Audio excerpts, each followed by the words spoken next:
Dear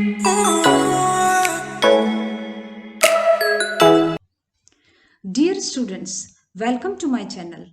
मैं अंजलि सारस्वत आपको अपने इस प्लेटफॉर्म से CBSE latest updates, science competitive exams, practice materials, science के डिफरेंट टॉपिक्स और exam related tips, nature related tips, बहुत कुछ आपको इस प्लेटफॉर्म से शेयर करती रहती हूँ। आज हम जिस टॉपिक पर बात करने वाले हैं वो बहुत ही इम्पॉर्टेंट टॉपिक है, एनसीएससी यानी कि नेशनल चिल्ड्रन साइंस कांग्रेस।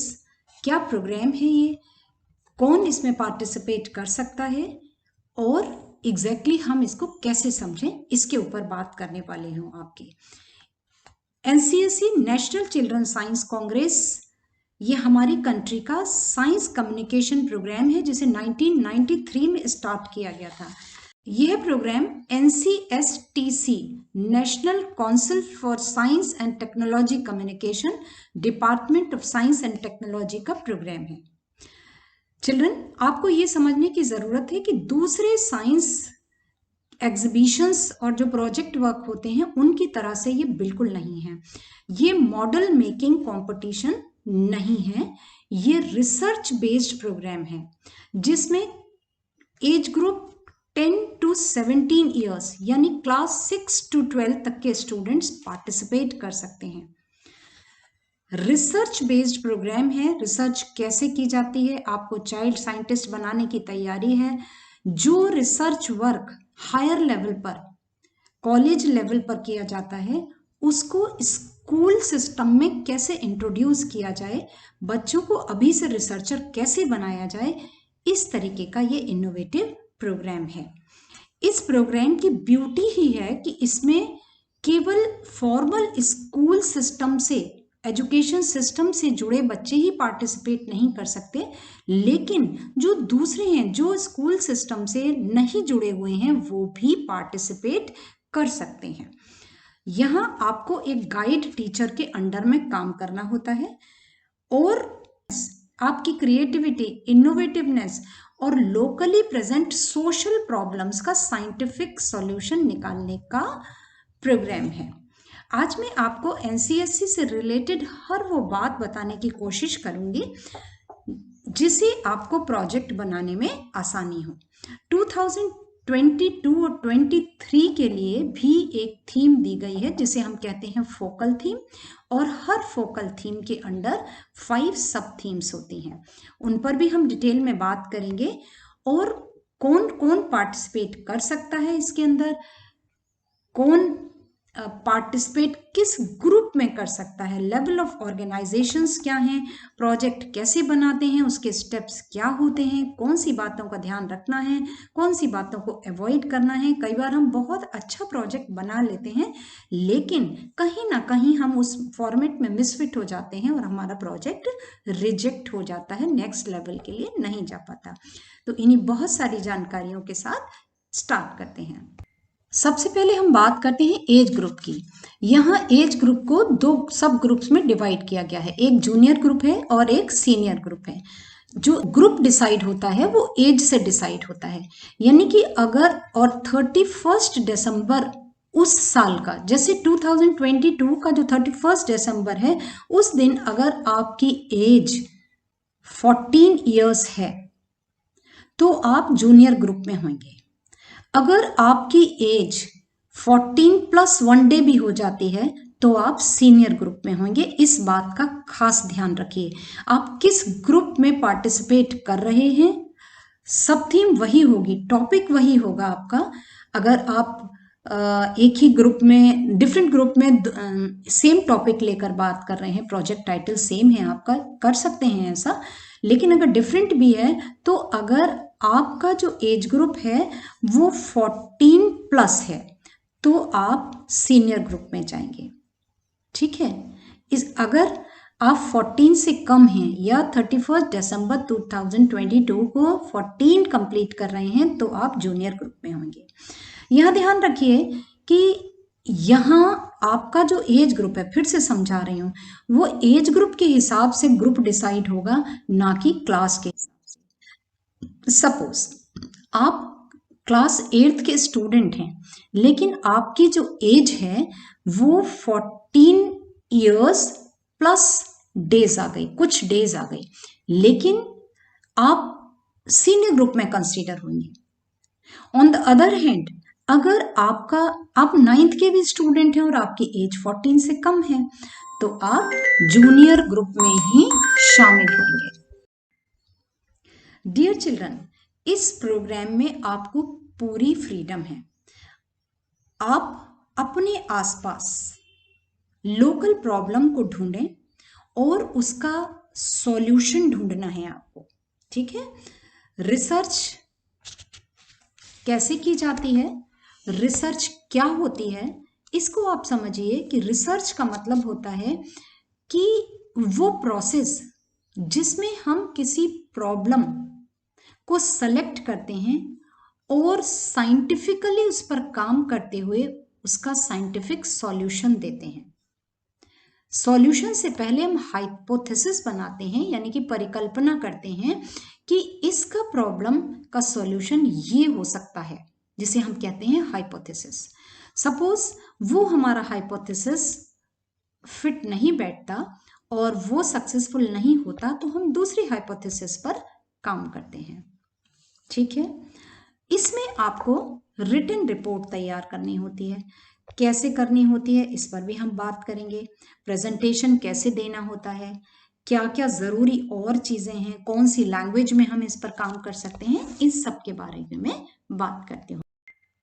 सबसे पहले बात करते हैं 2022-23 की फोकल थीम एंड सब थीम्स के बारे में। एक फोकल थीम 2 इयर्स के लिए कंटिन्यू रहती है, ठीक है। जैसे 22 के लिए जो थीम दी जाएगी फोकल थीम, वही 23 में भी कंटिन्यू होगी।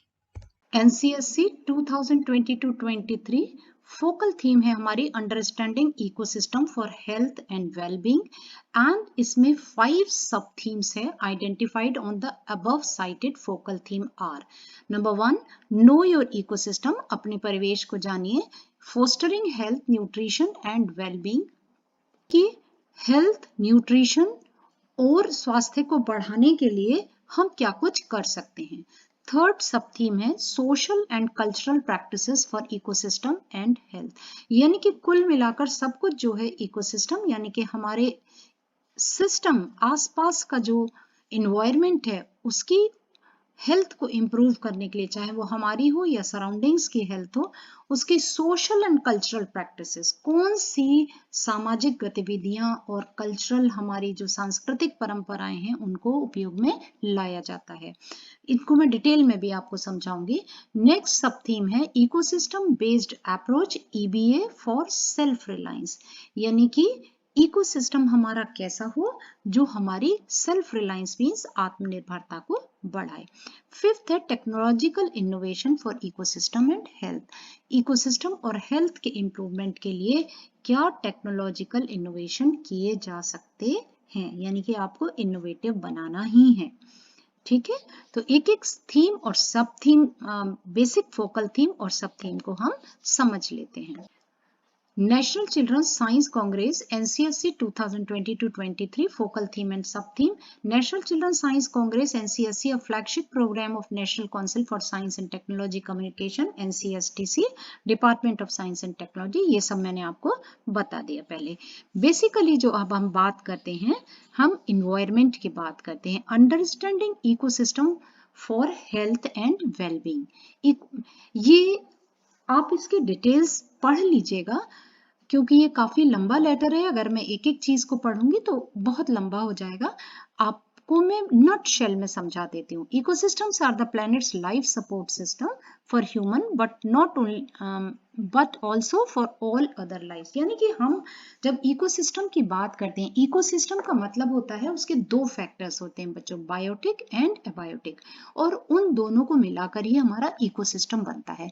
तो उसी में हमारा ह्यूमन सर्वाइवल भी है, एनिमल्स का भी है, प्लांट्स का भी है। क्या क्या हमें उसके लिए बेसिक नीड हमारी क्या है, food, water, clean air, shelter और क्लाइमेटिक कंडीशंस। तो हमारा फूड कैसा हो, हमारा रहन सहन कैसा हो, इकोलॉजिकल बैलेंस हम कैसे बना पाए, बायोडाइवर्सिटी, बहुत सारी चीजें हैं कि हम अपने इकोसिस्टम को, understanding ecosystem as life support systems in terms of components, interrelationship among the components, role and functions of biotic and abiotic components.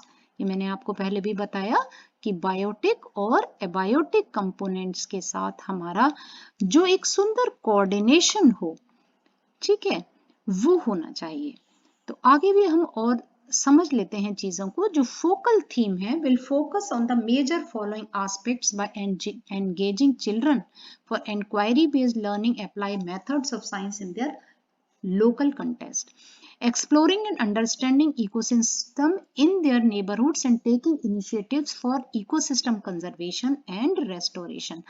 जो बिल्कुल अगर हम एक बहुत ही ब्रॉड एस्पेक्ट में बात करें तो हमारे इनिशिएटिव्स, जो हमारी जो पहल हो वो इकोसिस्टम कंजर्वेशन और रेस्टोरेशन, उसको बचाने के लिए हो, कितनी हमें समझ है, इसलिए इस फोकल थीम को रखा गया है। Making inquiry into the interlinkages of ecosystem with health, nutrition and wellbeing along with their implication, यानी कि इंटरलिंकेज, आपस में उनका कितना तालमेल है, हेल्थ, न्यूट्रिशन और वेलबींग, किस तरीके से सब चीजें जुड़ी हुई हैं। Taking initiatives for experimentation based on ecosystem approach for local level natural resource management, farm and non-farm based production, and finding out ways for food, nutrition, livelihood security, health safety, developing resilience and adaptation towards climate change। ये मैंने आपको पहले भी बता दिया कि यहाँ पर हम क्या करेंगे, एक्सपेरिमेंटेशन के थ्रू एक्सपेरिमेंट करेंगे, रिसर्च वर्क करेंगे towards our ecosystem or to conserve our ecosystem, looking for innovative and S&T solution for ecosystem conservation and restoration, nutrition and health safety। सब कुछ बार बार वही आ रहा है कि न्यूट्रिशन, सेफ्टी, हेल्थ सेफ्टी और overall conservation of environment के लिए हमें काम करना है इस थीम के अंडर। अब पहली जो सब थीम है, फर्स्ट सब थीम, वो है no your ecosystem. Broadly, the sub theme will encourage the children to explore, identify and carry out studies on the ecosystems in their neighborhoods to know about its different components, abiotic and biotic, their interrelationship, functions, role of certain species in ecosystem, association of biodiversity and ecosystems, ecological services, human dependency and impact of human activities। यानी कि कुल मिलाकर हमें biotic, abiotic के बारे में पता होगा, हम उनके इंटर रिलेशनशिप को समझ सकेंगे, हर इकोसिस्टम में हर किसी का अपना इंडिविजुअल रोल होगा, बायोडाइवर्सिटी में किस तरीके से बायोडाइवर्सिटी इकोसिस्टम्स के साथ किस तरीके से इंटरलिंक्ड है, कैसे हम इकोसिस्टम के साथ जुड़े हुए हैं, ये फ्रेमवर्क बताया है कि कैसे हमें आइडेंटिफाई करना है, फिर ये लोकेशन, ये इन चीज़ों को आप डिटेल में देखेंगे।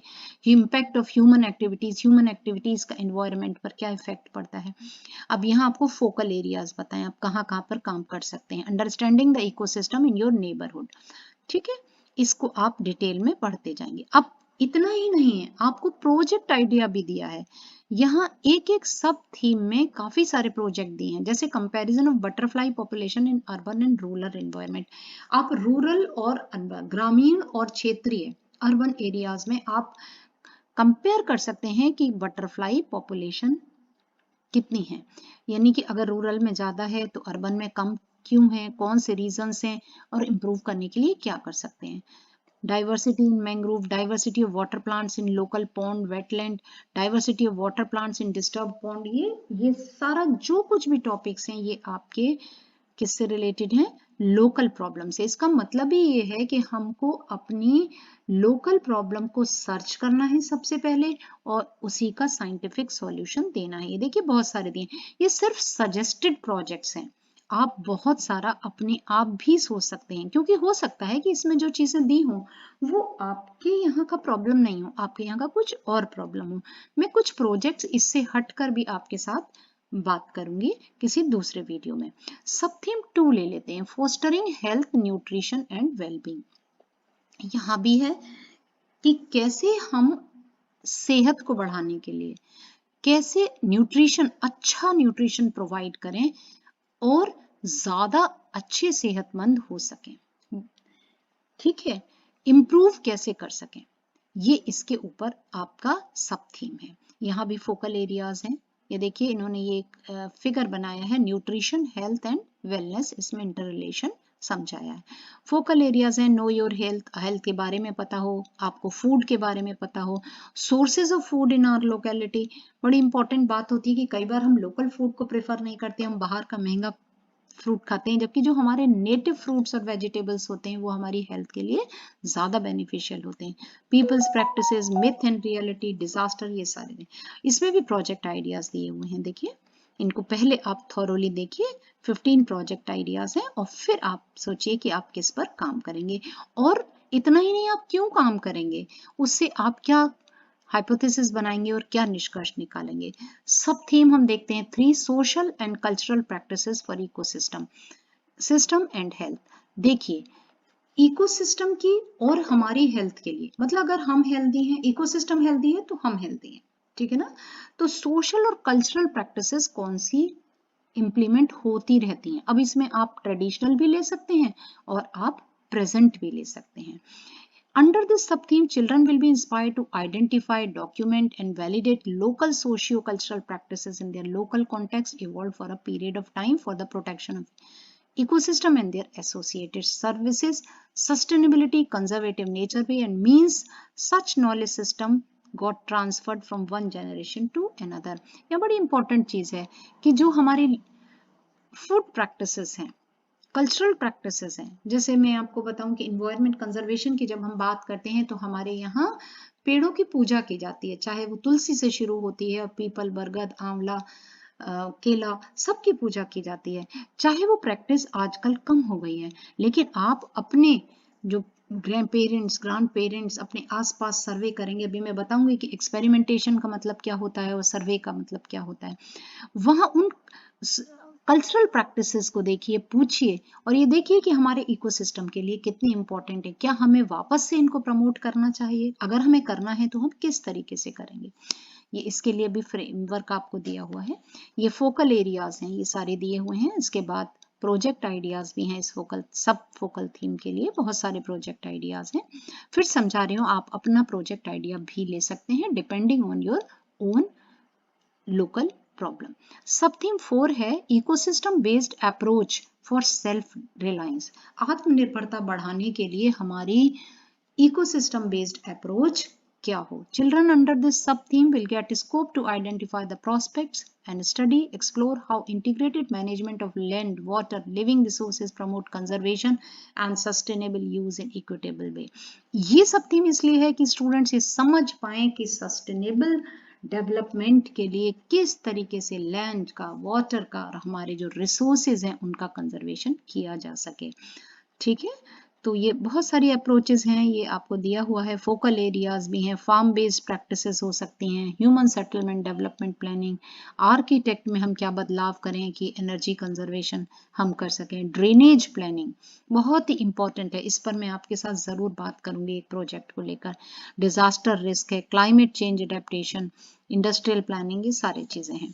प्रोजेक्ट आइडियाज़, ये देखिए आपको बहुत सारे यहाँ पर प्रोजेक्ट आइडियाज़ दिए हुए हैं इस थीम में, सब थीम में सबसे ज्यादा दिए हुए हैं।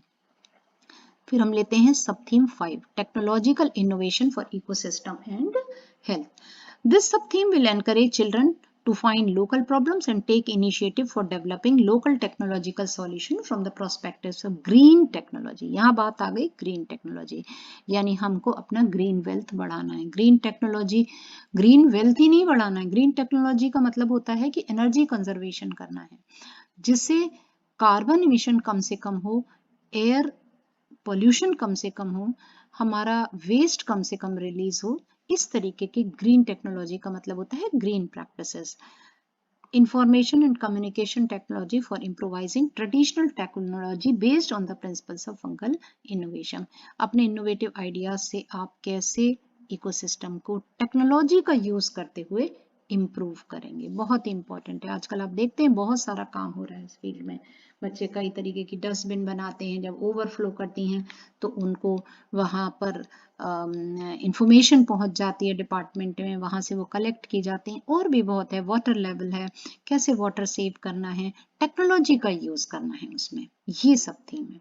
इसका फ्रेमवर्क भी दिखाया हुआ है। ये फोकल एरियाज हैं, सॉइल कंजर्वेशन पर काम कर सकते हैं, water management, disaster risk, human wild life, सारी चीज़ें हैं। फार्म बेस्ड आप सबको देख लीजिए, हेल्थ एंड वेलबींग रिलेटेड, यहाँ भी बहुत सारे आपको प्रोजेक्ट आइडियाज दिए हुए हैं। पहले प्रोजेक्ट स्टार्ट जल्दबाजी में आपको बिल्कुल नहीं करना है, पहले सबको डिटेल में पढ़ना है और इसके साथ ही आपको बहुत अच्छे से ये सोचना है कि भाई हम क्या हमारे इर्द गिर्द क्या समस्या है जो इकोसिस्टम को डिस्टर्ब कर रही है, और उस पर आपको एक सिस्टमेटिक वे में, प्लान्ड वे में आगे बढ़ना है। ये चिल्ड्रन, प्रोजेक्ट को हमें स्टार्ट कैसे करना है? सबसे पहले क्या करेंगे आप, यहाँ हमें कई चीजें चाहिए होती हैं। यहाँ हमें चाहिए होता है, सबसे पहले आपको अनाउंस किया गया होगा, आपके स्कूल्स में आपको बताया गया होगा कि ये एक प्रोग्राम आया है और इसमें आप पार्टिसिपेट कर सकते हैं। तो जो भी इंफॉर्मेशन आप लेंगे, जो कुछ भी आप करेंगे, उसको एक डायरी मेंटेन करेंगे। डायरी है जिसको हम कहते हैं लॉग बुक। लॉग बुक में आप वो सब मेंटेन करेंगे जो कुछ भी आप पर डे कर रहे हैं। जैसे कैसे लिखते हैं लॉग बुक, इस पर मैं डिटेल वीडियो आपको और दोबारा से दूंगी, बहुत अभी शॉर्ट में समझ लीजिए कि लॉग बुक एक बुक है हमारी, एक डायरी है जिसमें हम डेट वाइज इंफॉर्मेशन मेंशन कर रहे हैं। जैसे कि फर्स्ट डे आपने डेट डाला, उस पर आप ने लिखा कि आज हमें प्रेयर में ये बताया गया, या क्लासरूम में हमारे साइंस टीचर ने या दूसरे सब्जेक्ट टीचर ने हमें इसके बारे में बताया। ठीक है, हमको उसी दिन आपने क्या किया कि आपने अपने क्लास में डिस्कशन किए कि कौन टीम का मेंबर बनेगा, और आपको जो लगता है 2 ऐसे स्टूडेंट्स लेके जिसकी क्रिएटिविटी भी ज़्यादा हो और डिफरेंट टेस्ट के भी हो सकते हैं, लेकिन ओवरऑल आपका प्रोजेक्ट अच्छा बनना चाहिए। ठीक है, तो आपने एक टीम मेंबर बनाया, मान लीजिए डिस्कशन किए तो आप डायरी में मेंशन कर दीजिए। सेकंड डे आपने क्या किया, सेकंड डे आपने अपनी टीम फाइनल कर ली, आपने अपने टीचर से बात की उसके बारे में, और आपके गाइड टीचर, अपने गाइड टीचर टीम मेंबर से बात की और डिसाइड किया कि हम गाइड टीचर कौन होंगे हमारे। फिर आपने अपने टीचर से बात की कि क्या आप हमारे गाइड होंगे। ध्यान रखिए, गाइड आपको हाथ पकड़ के नहीं चलाएंगे, ये बहुत इंपॉर्टेंट है। यहाँ आपको फुल फ्रीडम है, आप जो मर्जी करिए, ट्रायल लीजिए, एक्सपेरिमेंट करिए, लेकिन वो आपको सिर्फ गाइड ही करेंगे। ठीक है, करना आपको है, जब आप खुद करेंगे तभी आप सीखेंगे। ठीक है, फिर थर्ड डे आपने लिखा कि डेट डाली, हर पेज पर आपको डेट डालते जाना है। ठीक है, और नीचे आपके सिग्नेचर होंगे और आपके गाइड टीचर के सिग्नेचर होंगे। आप उनको 1-2 दिन में अपनी लॉग बुक दिखाते रहिए। कई बार बच्चे क्या करते हैं कि एक साथ सारा काम कर लेते हैं, प्रोजेक्ट सबमिट कराने आते हैं तो लॉग बुक ले आते हैं और टीचर से साइन कराते हैं, वो तरीका सही नहीं है। आपको रेगुलर बेसिस पर अपने अपडेट्स देते जाना है। तो ये तो रही आपकी लॉग बुक की बात। अब इसमें 2 मेथड्स होते हैं, एक बच्चा होता है एक्सपेरिमेंटेशन मेथड और दूसरा होता है सर्वे मेथड। किसी भी प्रॉब्लम, क्या है प्रॉब्लम, इसको जानने के लिए आप अपने लोकल एरिया में सर्वे करिए। लंबी चौड़ी दूर नहीं जाना है, अपनी कॉलोनी में जाइए, अपने आसपास के मार्केट में जाइए, जहां भी की प्रॉब्लम है। ठीक है, तो वहां लोगों से पूछिए। उसके लिए आप एक क्वेश्चनियर बनाइए। क्वेश्चनियर में कम से कम आपके 10 to 15 क्वेश्चंस होने चाहिए। क्वेश्चनियर का फॉर्मेट भी मैं आपको दूंगी, उसमें आप लोगों से पूछें। ठीक है, और प्रिंट करा लें उसको और उन तक दे दें, उनसे पूछ लें, उसी समय के कुछ अपने फोटोग्राफ्स उनके साथ लेते जाएं और उसको कलेक्ट करें। ठीक है, ये हो गया हमारा सर्वे मेथड। ठीक है, या आपने मान लीजिए ड्रेनेज की प्रॉब्लम है तो उस रिलेटेड डिपार्टमेंट में आ गए। अगर कोई हेल्थ वेस्ट, बायो वेस्ट यानी कि मेडिकल से कोई आसपास हॉस्पिटल है या ऐसी जगह हैं, हेल्थ सेंटर हैं जहाँ से वेस्ट बहुत निकल रहा है, तो उसके लिए आप हॉस्पिटल में गए, डॉक्टर से मिले या जो कंसर्न पर्सन है उससे मिले, उसका इंटरव्यू लिया, उससे बात पूछी, उसको रिकॉर्ड कर लिया, ये सब लॉग बुक में हो जाएगा। ये आपका मेथड है सर्वे मेथड। आपने उनको ये दे दिया कि आप क्या क्या करते हैं। ठीक है, दूसरी बात आप है एक्सपेरिमेंटेशन। मान लीजिए कि किसी वेस्ट को मैंने मिनिमाइज करना है, रिड्यूस करना है, तो मैंने क्या अडॉप्ट किया। मुझे अपने यहाँ का एयर क्वालिटी इंप्रूव करना है और उस पर आपने कोई छोटा सा मॉडल तैयार किया, कोई डिवाइस तैयार की, ये आप कर सकते हैं, तो वो एक्सपेरिमेंटेशन होगा। या आपने एक्सपेरिमेंट किया कि मेरे यहाँ के लोकल एरियाज में जो वाटर है वो बहुत हार्ड वाटर है, तो उसकी क्वालिटी क्या है, क्या डिफरेंट एरियाज में, मेरे ही आसपास के डिफरेंट एरियाज में कहीं हार्ड और कहीं सॉफ्ट वाटर है, तो उसका TDS लेवल क्या है। तो लैब में लाकर अगर आपने उसको चेक किया है तो वो आपका एक्सपेरिमेंटेशन है। उसके बेसिस पर फिर आप इतना ही एक्सपेरिमेंट नहीं करेंगे, उसके बाद आप उसको सॉफ्ट बनाने के लिए क्या करेंगे, वो आपका एक्सपेरिमेंट होगा। वो आप फिर इम्प्लीमेंट करेंगे, छोटे लेवल पर करेंगे और लोगों को बताएंगे। ये एक्सपेरिमेंटेशन मेथड हो गया। अब तीसरी चीज आती है कि वर्क प्लान। अब आप हाइपोथेसिस बनाएंगे। वर्क प्लान से पहले आप हाइपोथेसिस बनाएंगे कि भाई, हाइपोथेसिस का मतलब है हम एक टेंटेटिव सॉल्यूशन दे रहे हैं कि ये पॉसिबिलिटी है, अगर हम ऐसा करेंगे तो ऐसा रिजल्ट आएगा। ठीक है, हाइपोथेसिस अगर आपकी एक्सपेरिमेंटेशन, सर्वे सबके बाद निकलती है कि ठीक है तो ठीक है, अदरवाइज आप सॉल्यूशन दे देंगे, अदरवाइज आप दूसरी हाइपोथेसिस बनाएंगे। ये एक्सपेरिमेंटेशन इस तरीके से भी आप अपने प्रोजेक्ट को बनाएंगे। ठीक है, तो पहले आपने प्रॉब्लम ढूंढा, उसके बाद उसका पॉसिबल रीजन ढूंढा। ये 9 स्टेप्स होते हैं। Problem, then possible reason of problem, then hypothesis on the basis of reason behind problem. उसके बाद आप क्या कर रहे हैं, क्या करने जा रहे हैं, वर्क प्लान। आपका वर्क प्लान क्या होगा, आप कहाँ का विजिट करेंगे, कौन से लोगों से मिलेंगे, कहाँ से ढूंढेंगे, नेट से ढूंढेंगे, अगर कल्चरल प्रैक्टिसेस हैं तो लोकल जो एल्डरली पीपल हैं उनके साथ बात करेंगे, जो भी आपका प्रोजेक्ट है उससे रिलेटेड। ठीक है, इसके बाद बहुत इंपॉर्टेंट बात आती है डेटा कलेक्शन एंड एनालिसिस। ये हमारी जो प्रोजेक्ट फाइल है, ये जो 9 स्टेप्स हैं, ये प्रोजेक्ट फाइल में लिखे जाएंगे। ठीक है, थोड़ा सा मैं प्रोजेक्ट फाइल के बारे में बता दूं बच्चों। A4 साइज की जो शीट होती है उस पर आपका प्रोजेक्ट लिखा जाएगा। ये हैंड रिटन होना चाहिए। जो सर्वे के आप क्वेश्चंस लिखेंगे वो प्रिंट करा सकते हैं, समझ गए। हैंड रिटन फाइल ही इंपॉर्टेंट है, ध्यान रखिए, ये इसके रूल्स में है। तो हैंड रिटन होना चाहिए, ब्यूटीफुली डेकोरेटेड। इन सब के लिए मैं अलग अलग वीडियोस बना दूंगी। ठीक है, तो अब क्या करना है कि उस जो हमने डेटा कलेक्ट किया है, तो data collection and analysis. Data collection तो आपने कर लिया, लेकिन अगर आपने उसकी एनालिसिस नहीं करी तो आप अपने रिजल्ट तक कैसे पहुंचेंगे। तो उसके लिए आप डिफरेंट मेथड्स यूज करेंगे, आप डिफरेंट ग्राफ यूज करेंगे, जैसे पाई ग्राफ है, या आपका लाइन डायग्राम है, लाइन ग्राफ है, या बार है। आप डिफरेंट ग्राफ्स की मदद से उसका एनालिसिस करेंगे, तब कुछ कंक्लूड कर पाएंगे। ठीक है, उसके बाद आप अपनी हाइपोथेसिस को चेक करेंगे, अगर सही है, अगर सॉल्यूशन दे रही है प्रॉब्लम का तो ठीक है, अगर रॉन्ग है तो हम फिर से नई हाइपोथेसिस बनाएंगे और ढूंढेंगे कि रीजंस आखिर क्या है। ठीक है, तो ये बहुत सारी चीजें हैं जो NCSC में काम आती हैं। इसके अलावा मैं आपको जो इम्पोर्टेंट बात बताने जा रही हूँ वो ये है कि बच्चों, इसमें टोटल आपकी क्रिएटिविटी है। आपको अच्छे से अच्छा सोचना है, आपको अच्छे से अच्छा काम करना है। ठीक है, यहाँ एक इम्पॉर्टेंट चीज आती है कि जब आप एम लिख लेते हैं ये सब, तो मेथोडोलॉजी, जिसमें मैंने कहा एक्सपेरिमेंट भी हो सकता है या सर्वे भी हो सकता है। ठीक है, यहाँ कई सारी चीजें एक प्रोजेक्ट फाइल के थ्रू मैं आपको जरूर समझाऊंगी कि सारे स्टेप्स क्या हैं और कैसे आपको आगे बढ़ना है। एक्नॉलेजमेंट कैसे लिखते हैं, बिब्लियोग्राफी कैसे लिखते हैं, प्रेजेंटेशन, इसमें बात आती है ओरल प्रेजेंटेशन की। ओरल प्रेजेंटेशन आप इंग्लिश हिंदी किसी में भी दे सकते हैं, लेकिन प्रेफर करिए अगर आपको इंग्लिश में कमांड है तो आप इंग्लिश में दीजिए। 6 मिनट्स का, केवल 6 मिनट्स का होता है प्रेजेंटेशन और 2 मिनट्स का होता है क्वेश्चन डिस्कशन। जो स्टूडेंट्स या पैनल बैठा होता है वो आपके साथ बातचीत करता है और आपसे आपके प्रोजेक्ट के बारे में, या उनको लगता है कि यहाँ कोई स्कोप है इम्प्रूवमेंट का, तो वो आपको सजेशंस देता है। पहले पूछता है, फिर उसे लगता है कि अगर आपको ये चीज़ नहीं मालूम है तो वो आपको सजेशन देता है।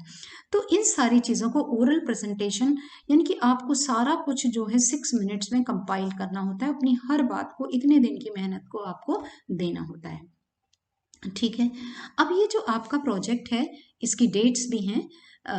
अभी आपका ऑटम ब्रेक स्टार्ट हो रहा है, आप इसको करिए, बहुत अच्छी तरीके से बनाइए। और अगर आपको कहीं भी कोई चीज़ समझ में नहीं आ रही तो मुझे कमेंट सेक्शन में ज़रूर बताइए, और ये भी बताइए कि आप किस प्रोजेक्ट पर काम करना चाह रहे हैं। ठीक है, थैंक यू चिल्ड्रन। मैं वेट करूँगी कि आप मुझे कमेंट्स मिले और मैं आपको कुछ और भी गाइड कर सकूं। और भी बहुत कुछ है इसमें समझाने के लिए। Okay then, by children.